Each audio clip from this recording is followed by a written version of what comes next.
네, 반갑습니다. 저 굉장히 이 맥넷 세미나 굉장히 많은 분들 참석하시고, 저도 이제 다음 페이지에 3년 전에 이 자리에서 했던 그 세미나가 있는데, 아무튼 이렇게 좋은 자리 또 마련해 주신 맥넷 이 사무국에 또 감사드립니다. 제가 이 23년 컨퍼런스를 참석을 하고, 그 당시는 이제 뭐 과제도 시작 전이었고, 이제 뭐 태동기였다고 보아야 되는데, 이걸 이제 왜 하느냐, 이제 이런 얘기들을 많이 했던 것 같습니다. 아까 앞선 발표에서도 있었지만요. 그런데 이제 이게 유튜브에도 나오고, 그러다 보니까 많은 분들이 이제 이걸 좀 참고도 하시고, 이제 앞으로 뭐 이렇게 발표에서도 또 이걸 보시고 많은 질문들을 해주시고, 또 그걸 저희가 인지하고 또 피드백을 받아서 이게 선순환되는 그런 구조가 있었던 것 같습니다.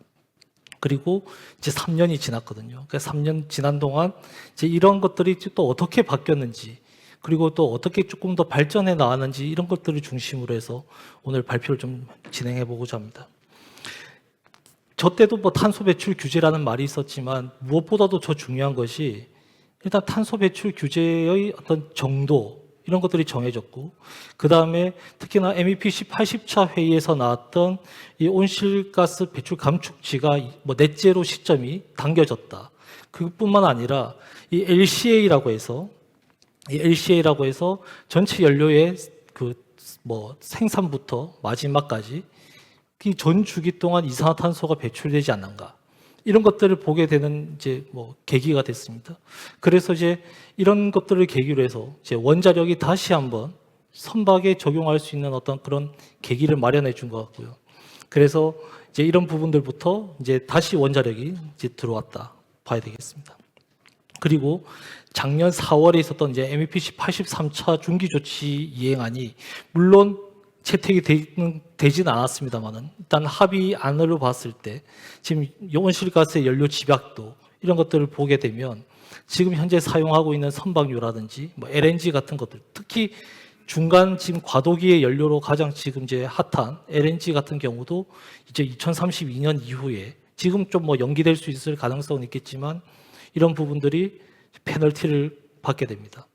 그리고 그런 페널티들을 모아서 결국은 탄소 배출을 하지 않는 연료들, 뭐 바이오 연료라든지 이퓨얼, 그리고 이제 원자력 연료 같은 것들의 인센티브로 제공되게 된다면 조금 더 이제 카펙스, 그 초기 자본이 많이 들어간다는 그런 원자력 선박의 어떤 경제성을 조금이나마 완화해 줄 수 있지 않을까, 그런 위협도를 완화해 줄 수 있지 않을까, 그런 생각을 하고 이제 준비하고 있습니다. 그래서 만약에 이제 원자력 추진 선박이 나오게 된다면 탄소 연료를 사용해서 나오는 그런 페널티, 특히나 이제 IMO 중기조치 펀드라든지 Fuel EU Maritime, EU ETS 뭐 이런 것들을 통틀어서 볼 때 약 2035년 이후에 지금 현재 느끼는 뭐 연료비의 수배가 될 거다, 이런 지금 예상을 하고 있습니다. 특히나 지금 뭐 호르무즈 해협 사태라든지 이런 것들을 고려해 볼 때 기름값이라든지 가스값의 변동폭이 굉장히 크고, 물론 러우 전쟁으로 인해서 이제 원자력 연료의 가격도 많이 오른 것은 사실이지만, 조금 더 이제 그 벙커링이라든지 이런 뭐 연료 수급, 이런 문제들도 좀 해결해 줄 수 있다면은 원자력 추진선이 어느 일정 수준의 좀 경제성, 그리고 어떤 상업성을 가질 수 있지 않을까 싶습니다. 그리고 이제 앞서서 이제 발표에서 물론 이제 많이 언급이 됐습니다. 이제 뭐 규정 관련해서 간단하게 이제 설명을 드리면은, 아까 앞선 발표에서 많이 언급이 됐지만 결국은 지금 굉장히 노후화된 룰을, 레귤레이션이 개정 작업이 뭐 IMO, IAEA 뭐 이런 국제 기구를 통해서 이제 하고 있는데, 그것들의 밑바닥에 결국 민간의 어떤 이런 요구 사항들이 많이 반영이 되고 있습니다. 그래서 지난 MSC 110차 회의 때 신기술로 이제 뉴클리어 파워가 이제 이렇게 들어가게 됐고요. 이제 이런 부분들을 통해서 이제 앞으로 원자력 추진선에 대한 규정이 조금 또 공론화되는, 그리고 이런 수요가 있다, 그리고 이런 것들을 개발할 필요가 있다는 것이 이제 물 밑에서 이제 물 위로 나왔기 때문에 이제 이런 부분들도 이제 앞으로 계속 진행될 걸로 보입니다. 그리고 이제 올 1월에 있었던 이제 SDC 12차 회의에서도 이제 원자력 상선 규제를 어떻게 업데이트하겠다 이런 이제 가이드라인을 만들어서 결국 최종적으로는 지금 현재 목표상 2030년 마지막 MSC 118차 회의 때 최종 승인 및 채택을 하는 걸로 돼 있어서 지금 딱 아까도 뭐 앞선 발표에서도 뭐 아까 5년 정도의 기간이라는 아주 지금 뭐 있긴 한데 한 2030년 딱 그때쯤 뭔가 이런 룰 레귤레이션이 좀 뭔가 정립이 된다 그런다면 이제 앞으로 그 이후에 어떤 선박 설계나 이런 것들이 표준화가 되고 좀 시장에 나올 수 있는 그런 여지가 있지 않을까 그런 생각을 해봅니다. 그래서 지금 뭐 이런 룰 레귤레이션뿐만 아니라 앞으로 저희 뭐 외부에도 우리나라 말고도 지금 외국에서도 원자력 추진선 프로젝트가 많습니다. 기조돼 있었던 아까 앞서 설명드렸던 뭐 NS 사반나, 오토완 이런 옛날 추진 선박을 제외하고 최근에도 여러 나라들에서 지금 원자력 추진선에 대한 뭐 레퍼런스라고 해야 될까요? 비즈니스 모델을 내놓고 이런 것들을 가지고 다시 원자로 설계 그리고 원자로 설계를 다시 선박에 반영하는 이런 피드백 연구들을 하고 있습니다. 특히나 이제 중국 같은 경우가 아무래도 이제 SMR 관련된 원자로 자체 기술을 굉장히 선도적으로 지금 하고 있는데 특히나 이제 장난조선소에서 이제 토륨 기반이라고 하는 이런 용융염 해결료를 탑재한 이런 14,000TU 컨테이너선에 이렇게 지금 탑재하는 이런 형태의 모델을 지금 제안을 하고 지금 이제 개발 중에 있습니다. 특히나 이제 나중에 나올 이제 얘기도 있겠지만 이게 이 원자로도 보시면은 10년 주기 이런 이제 표현들이 있습니다. 굉장히 장주기. 일반적인 이제 대형 원전 같은 경우는 한 뭐 2년 정도의 해결료를 이렇게 교체하게 되는데 여기도 이제 보통 10년 정도. 그러니까 결국은 나중에도 나오겠지만 선박에서 민간이 사용하는 데 있어서 가장 중요한 원자로의 해결료 주기를 이제 이렇게 이제 해결했다고 봐야 되겠습니다. 그리고 노르웨이의 원자력 추진선 프로젝트도 또 뒤에 자세히 설명이 되지만 이런 북유럽 국가에서 그리고 원자력 기술이 없는 이런 노르웨이라는 이런 나라에서도 현재 원자로를 적용하는 추진선 개발 프로젝트를 별도로 수행하고 있습니다. 그리고 이제 앞선 이제 HD 한국조선해양에서도 이제 SMR 탑재한 이제 원자력 컨테이너선의 기본 승인을 받은 바가 있고 특히나 기본적인 이제 성급과의 어떤 그 안전성 관련된 회의, 하지드 워크숍 등을 수행했고 그리고 또 새로운 형태 이제 안전성을 보강할 수 있는 이런 것들을 이제 적용한 그런 케이스라고 봐야 되겠습니다. 그리고 비단 이것뿐만 아니라 작년 9월에 미국과 영국의 마리타임 뉴클리어 코리도 관련된 내용이 있습니다. 그러니까 미국하고 영국이 아무래도 조금 더 원자력이 우호적인 국가다 보니까 뭐 트럼프 정부의 어떤 뭐 드라이빙 뭐 이런 것들도 있을 수 있겠지만 미국과 영국 그 대서양을 가로지르는 무탄소 해운 항로를 한번 뉴클리어로 해보자 이런 어떤 제안을 한 바가 있고 이것들을 통해서 지금 현재 해상 원자력 분야에 대한 미국의 관심 그리고 유럽의 일부 국가의 관심도가 지금 증가하고 있습니다. 특히나 뭐 영국이나 미국이 서로 각각 지금 좀 뭐 주로 보고 있는 분야가 있고 특히 기술이라면 미국, 그다음에 뭐 규제라든지 아니면은 뭐 파이낸셜 부분은 영국, 뭐 이렇다 그러면은 좀 이런 것들이 이제 합작이 돼서 이런 프로젝트를 지금 수행을 하고 있고 아까 앞선 발표에서도 언급이 됐지만은 지난 5월 7일에 그 미 해사 교통부 하에 해상청에서 이제 해상 원자력 특히 추진선, 원자력 추진선 기술, 뭐 선박, 뭐 항만 인프라 공급망 모든 부분에 대한 정보 공유 요청서를 받았습니다. 그래서 이제 앞으로 이런 미국을 중심으로 또 이런 분위기가 형성되고 있기 때문에 이제 이 시장에 저희가 또 진입할 필요가 있겠습니다. 이 장표는 유일하게 작년 3년 전에도 사용했던 장표인데요. 결국은 뭐냐면은 기존에도 많은 이런 뭐 많지는 않지만 사례가 있습니다. 그러니까 없던 제품이 아니라는 거죠. 원자력 추진선 있고 물론 러시아지만 상업 부유식 원자력 발전소도 이미 지금 돌아가고 있습니다. 그런데 왜 안 되냐? 뭐 이런 것들이. 그렇다면 이제 민간에서 저희가 사용하려고 하다 보니까 결국은 가장 큰 문제가 되는 것이 바로 기술적인 능력은 이미 보였지만 상업성, 뭐 경제성 이런 부분들도 물론 있겠습니다만은 무엇보다 중요한 것은 바로 안전성 분야. 특히나 해결료를 재장전하는 리스크를 최소화해야 된다는 점입니다. 그러니까 해결료를 어떻게든 이렇게 교체하는 그 일련의 행위 그리고 나와서 나오는 그런 사용 후 해결료 노출 이런 부분들이 민간에서 굉장히 대응하기 어렵다는 점입니다. 그래서 이런 부분을 어떻게든 해결하는 것이 민간 원자력 상선의 어떤 출범 이런 것들을 가장 가속화시킬 수 있지 않나 싶습니다. 그래서 여러 방면으로 이제 하게 되는데, 그래서 일어난 이제 경수로 같은 경우가 일반적으로 이제 연료의 주기가 한 18개월에서 24개월 정도, 혹여나 길면 한 36개월 정도로 지금 이제 되어 있는데, 그러다 보니까 주기를 조금 더 길게 갈 수 있는 이런 형태의 이제 원자로를 저희가 이제 보게 되고요. 그래서 물론 이제 다양한 형태의 지금 제4세대 원자로도 있는데, 그 중에서 어떤 것이 가장 이제 선박이나 부유식 원전에 맞을까, 이런 평가를 한 바가 있습니다. 그런데 비단 여기에서 노란색이 있다고 해서 안 된다 이런 건 아니고, 조금 더 이제 허들이 있을 수도 있는 거고요. 그렇지만 조금 더 이제 상업적으로 이 선박에 들어가기 위해서는 상압에 좀 압력이 낮고, 그다음에 주기를 길게 가져갈 수 있는 이런 형태. 물론 지금 당장은 기술적인 어떤 수준이 성숙도가 좀 낮다 하더라도 앞으로 2030년 이후, 2035년, 2040년을 내다본다면 좀 이런 형태의 원자로 개발이 필요하지 않겠나라는 생각으로 지금 준비하고 있습니다. 그리고 아까 앞서 말씀드렸던 그 노르웨이의 프로젝트를 보면, 노르웨이 같은 경우는 어떤 특정 선박에 딱 알맞는 원자로를 택하는 것이 아니고, 지금 현재 개발 중인 약 7, 80종의 SMR 중에서 절대로 되면 안 되는, 되도록이면 이거는 안 되는 이런 조건들을 달아서 필터링을 해서 마지막까지 살아남은 원자로를 그 노르웨이 자국의 선박에 리트로핏하는 그런 프로젝트를 지금 해보고 있습니다. 여러 예를 들면 선박에 알맞는 적정 열출력을 가져야 되고, 특히나 여기도 보시면은 5년 이상의 해결료 주기를 확보하는 것입니다. 결국은 주기를 굉장히 길게 가져가면 좋은데, 우리가 이제 어차피 드라이 도킹하는 이런 정기 검사 기간에 연료를 교체할 수 있을 정도, 최소한 그 정도는 만족해야 된다. 그리고 핵확산 저항성 이런 여러 가지 부분들이 있는데, 이런 것들을 통해서 줄여서 마지막 남은 3개의 원자로를 가지고 지금 LNG 탱커라든지 벌크 캐리어 이런 걸로 현재 지금 케이스 스터디를 수행하고 있습니다.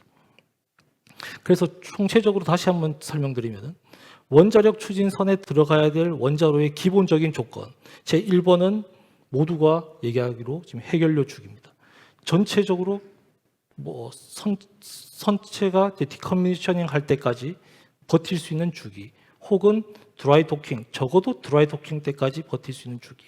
물론 한 번이라도 교체를 한다 그러면은 그 교체를 위한 인프라가 항구 인프라, 혹은 본선에도 이제 인프라가 갖춰져야 된다는 그런 좀 문제는 있겠지만, 그래도 어떤 어벨리비티 이런 이용률을 극대화해서 경제성을 뽑기 위해서는 주기가 길어야 된다, 이런 이제 제안을 하고 있고, 두 번째는 이제 결국 모듈화를 통한 다수호기는 결국 이제 이게 원자로가 굉장히 비싼 제품이고, 그 다음에 선박별로도 선종별로도 다양한 이제 원자로 필요 용량이 있을 겁니다. 그런데 거기에 맞게 하나하나 모든 걸 대응하다 보면은 인허가에 걸리는 시간 이런 것들이 이제 들어가기 때문에 공기 단축 이런 것들을 통해서 경제성을 확보하고자 하는 것이고요.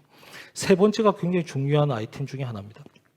EPG라고 해서 이게 원자력을 하시는 분들은 조금 익숙한 내용인데, 이 비상계획구역이라고 합니다.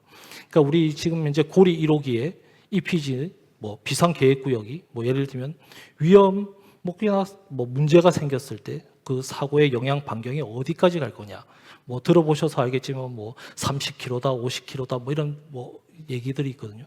그래서 고리 1호기에 사고가 나면 해운대까지 영향을 미친다 이렇게 반경 그림이 그려지는 경우가 있습니다.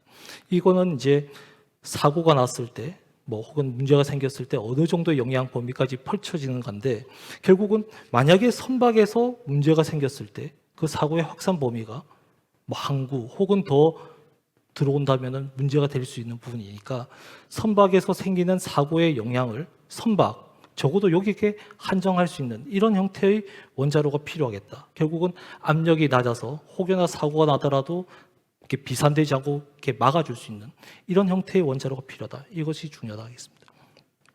그래서 현재 지금 저희가 한국원자력연구원, 그리고 HD 한국조선해양, 그리고 육상에서는 이제 현대건설 이런 기업들과 함께 중대 사고와 고준위 폐기물, 결국은 이제 핵확산이라든지 이런 뭐 사회적 수용성 이런 것으로부터 이제 확보할 수 있는 이런 원자로 기술을 개발하고, 특히나 이런 형태의 원자로 기술이 민간에서 혹은 이제 마지막 사용자가 원하는 형태의 원자로를 만들어 달라. 그래서 지금 현재 저희가 주로 원하는 설계 요건은 설계 수명과 동일한 해결료 주기, 원자력 연료를 한 번도 갈지 않고 가는 형태의 원자로, 그리고 운전 압력이 낮고 그 다음에 방사성 폐기물을 최소화하는 그런 형태의 원자로를 만들어 달라. 그리고 마지막에는 컴팩트한 디자인으로 선박에 배치될 수 있는 사이즈여야 된다. 뭐 이런 것들이 되겠습니다. 그래서 지금 현재 이 프로젝트를 수행하고 있고요.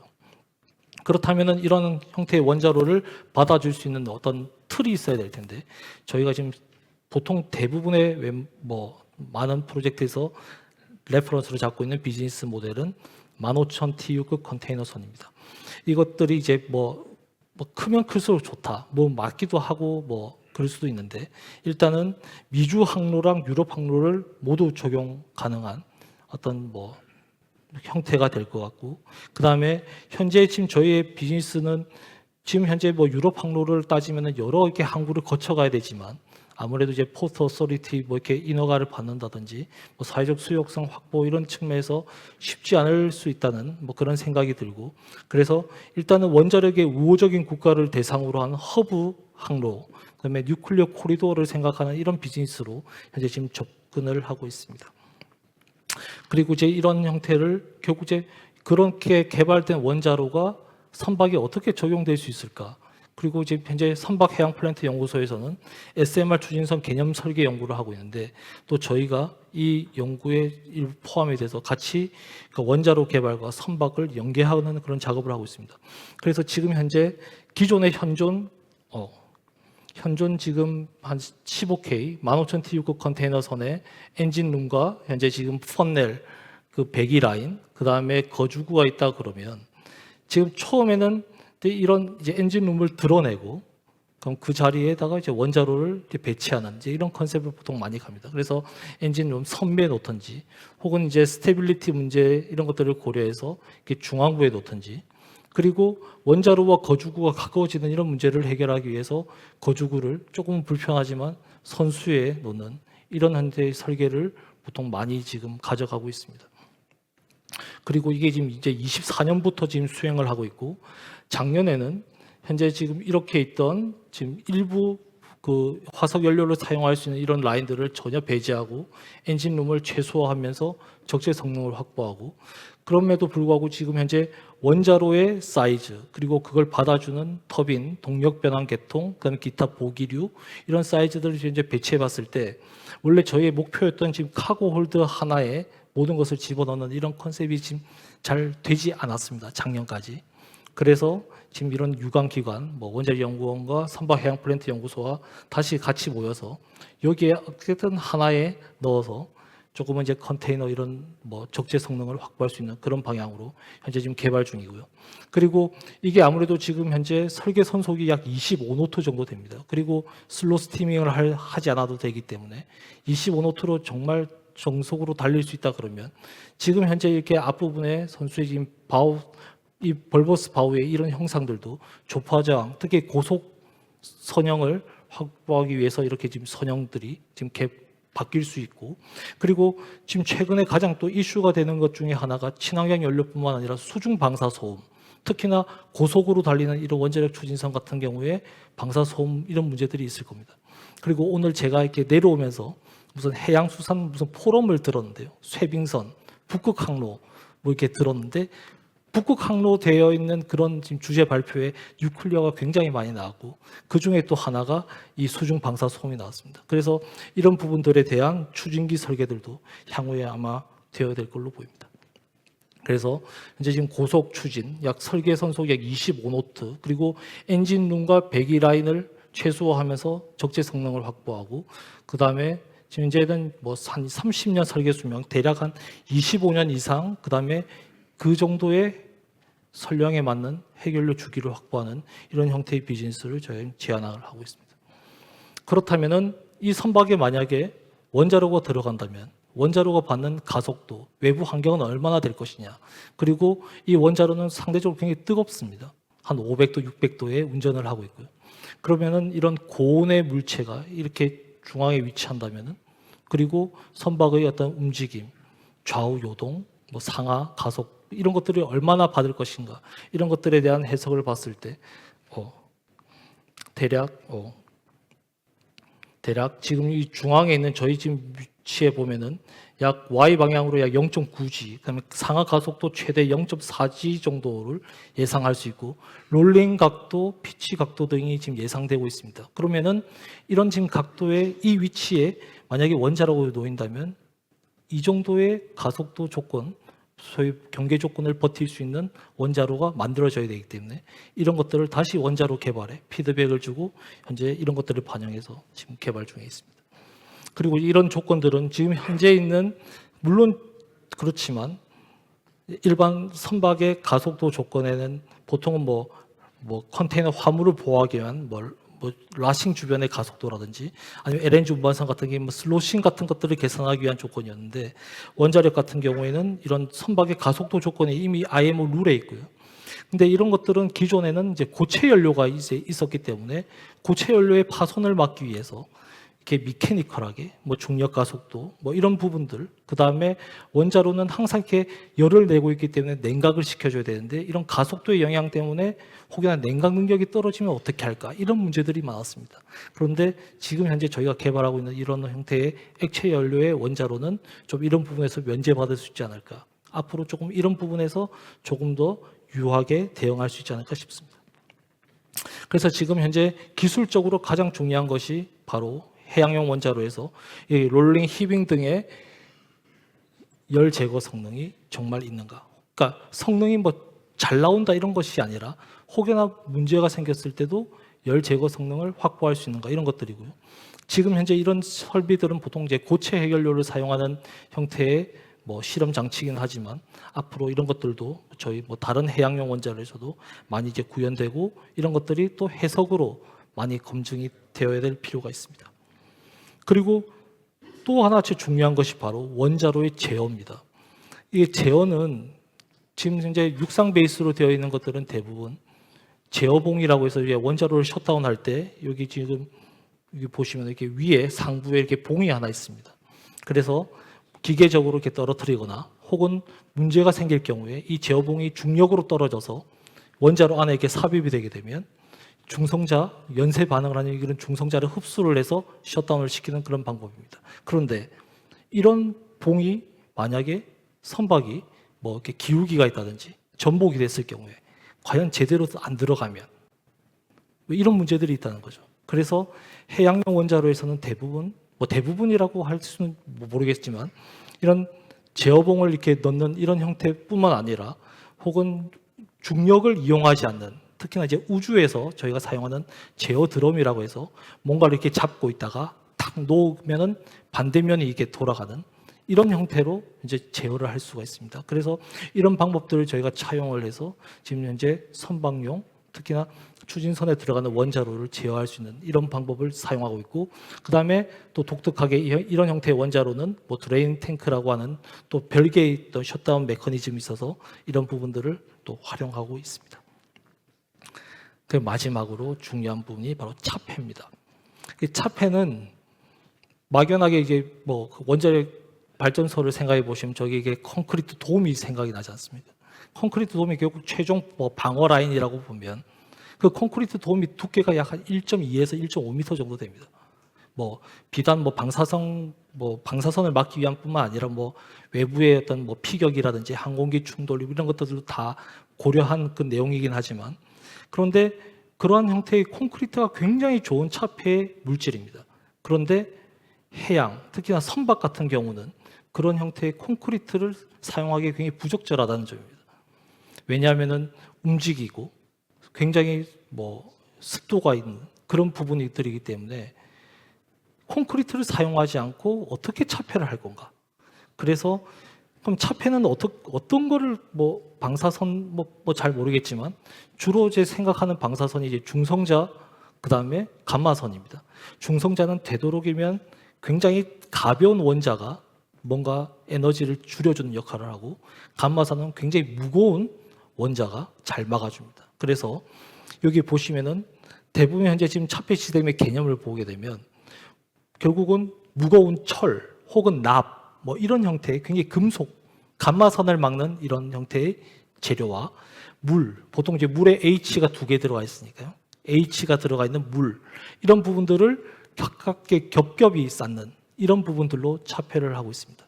그래서 결국 이런 차폐가 굉장히 컴팩트하게 되어야 선박 내에서 뭔가 있을 수 있는 방사선이 이렇게 나가는 것을 잘 최적화하게 막아줄 수가 있게 되고, 특히나 뭐 러시아 같은 경우에 보론 같은 예를 들면 이게 중성자를 직접 흡수할 수 있는 물질을 중간중간에 섞어서 뭐 이렇게 대응하기도 하고 있습니다. 그래서 이런 것들이 차폐 물량을 막연히 그냥 많이 늘리면 좋겠지만 선박이나 뭐 부유식 원전도 마찬가지지만 이렇게 한정되어 있는 공간 그리고 중량의 문제 이런 것들을 고려해 봤을 때 이런 차폐체의 어떤 최적화도 굉장히 나중에 추진 선박의 마지막 뭐 이슈가 아닐까 그렇게 생각을 합니다.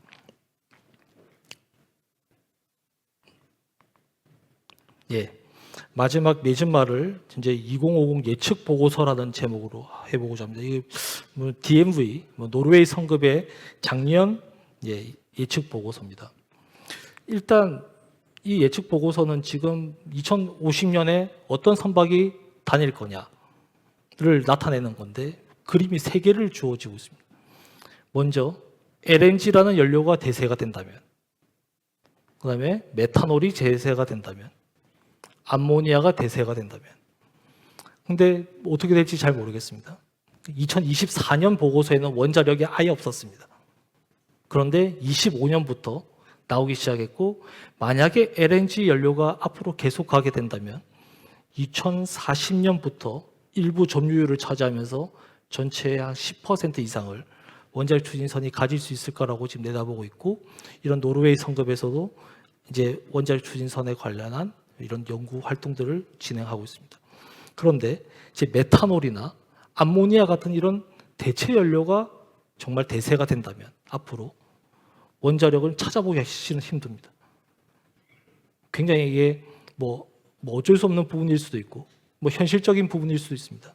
물론 이제 메탄올, 암모니아 각각 다 이제 지금 대체 연료로서 이제 앞으로 친환경 연료로서의 대표 주자긴 한데, 이렇게 바이오 메탄올, 특히나 이런 바이오 메탄올, 이 메탄올, 그다음에 이런 블루 암모니아, 그린 암모니아가 대세가 되어야 이제 원자력이 나오지 않는 건데, 일단은 이런 메탄올, 특히나 바이오, 그다음에 이 퓨얼 같은 경우에도 굉장히 이제 가격 연료비도 많이 들고 이런 문제들이 있고, 아직은 지금 LNG 연료에 대한 선호도가 있는 것으로 봐서 지금 원자력 추진선도 앞으로 충분히 가능성이 있어 보입니다. 그리고 올해 또 예측 보고서는 어떻게 나올지는 잘 모르겠지만 조금 더 이런 부분에도 원자력 추진선이 조금 더 점유율을 가지면서 나갈 수 있기를 또 기대하고 또 거기에 맞춰서 연구 개발할 수 있도록 하겠습니다. 네, 이상 발표를 마치겠습니다.